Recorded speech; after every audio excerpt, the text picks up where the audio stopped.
Unrest continues in Peru, where dozens of people have been detained after a week of violent anti-government protesting. Now, the spirits were just incredibly high today because the students' grades have been here at Hines Elementary School, as well as outstanding attendance.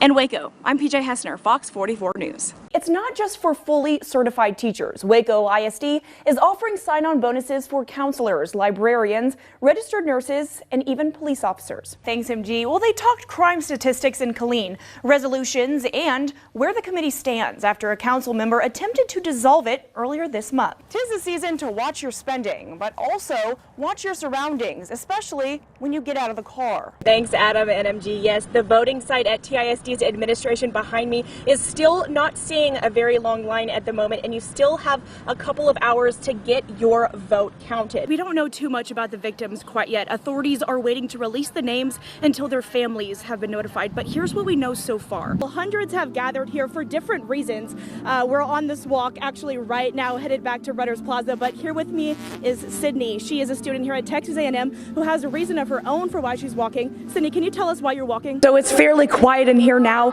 but just moments ago, this museum was filled with wonderful music from the mariachi, and now it's filled in the hearts of event goers as they walk the halls of the museum and celebrate Hispanic Heritage Month. Thanks, MG. Well, like you said, tonight is a great opportunity to learn more about the Alzheimer's Association and also the fundraiser, including how to sign up. But don't take it from me, take it from the expert over here. We're here in Lorena at Leopard Stadium. Teresa just finished her last lap for the Fallen Heroes.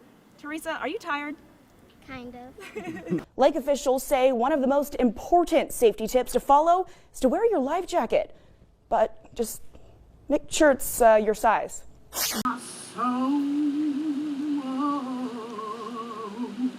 My soul is on fire. In 2016, the effort started to formally and permanently acknowledge the horrific 1916 lynching of Jesse Washington. What beast was fed that day? What did the youth and children learn that day? After approval by the Texas State Historical Commission, Waco leaders unveiled an official Texas historical marker near City Hall. This is the day that the Lord has made. I don't know about you all, but I'm going to rejoice and be glad in it.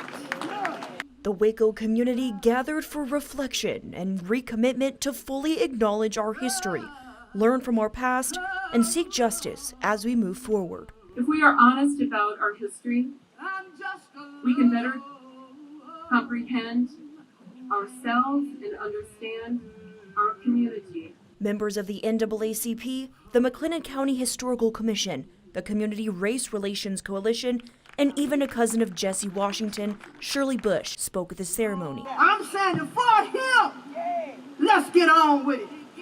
Let's move on to the next level. Let's get out of this hut. Let's get out of this hole and get on the mountaintop. The hope of the Washington family is for the community to move towards a brighter future together. He has been from a lich to a legend. He may have been drugged, but today we can hug one another and tell one another that we love each other. Waco Mayor Dylan Meeks says today is a day to remember this tragic part of Waco's history, preserve the memory of those who suffered, and promote the important work of ongoing reflection. We issued a proclamation declaring January 17th, 2023 as a National Day of Racial Healing in the city of Waco. In Waco, I'm PJ Heussner, Fox 44 News. A report from the Century Foundation says more than 3 million children across the country could now lose access to childcare. It also says this could force parents out of the workforce to take over childcare and cost the U.S. economy billions. Dr. Amanda McElroy is the director of Greater Waco Early Education Center. She says the funding during the pandemic was a lifesaver, but the economic side of childcare was broken long before then. This funding was granted because of COVID, but it actually was a Band-Aid for a much larger problem that the state of Texas has when it comes to funding for families that are on the workforce program and childcares. 62% of kids in her daycare are on this workforce program, and a large majority of children in Texas are too. We need to be able to focus on our programs, providing the quality that gives parents that security and that safety when they're at work, that their children are not just being babysat, but that they are receiving an education, that they're receiving character training and building. Dr. McElroy says from a federal perspective, every state gets to choose what extent they reimburse families through programs that help them with tuition. Many states have chosen to do a 100% reimbursement rate, but Texas only reimburses 75%. Without the funding of 100% of the tuition we charge, we're not going to be able to invest in our staff. While most businesses affected by the pandemic bounced back, childcare did not. According to the Bureau of Labor Statistics, an estimated 65,000 childcare jobs have been lost between February of 2020 and August of 2023. And Dr. McElroy knows exactly why.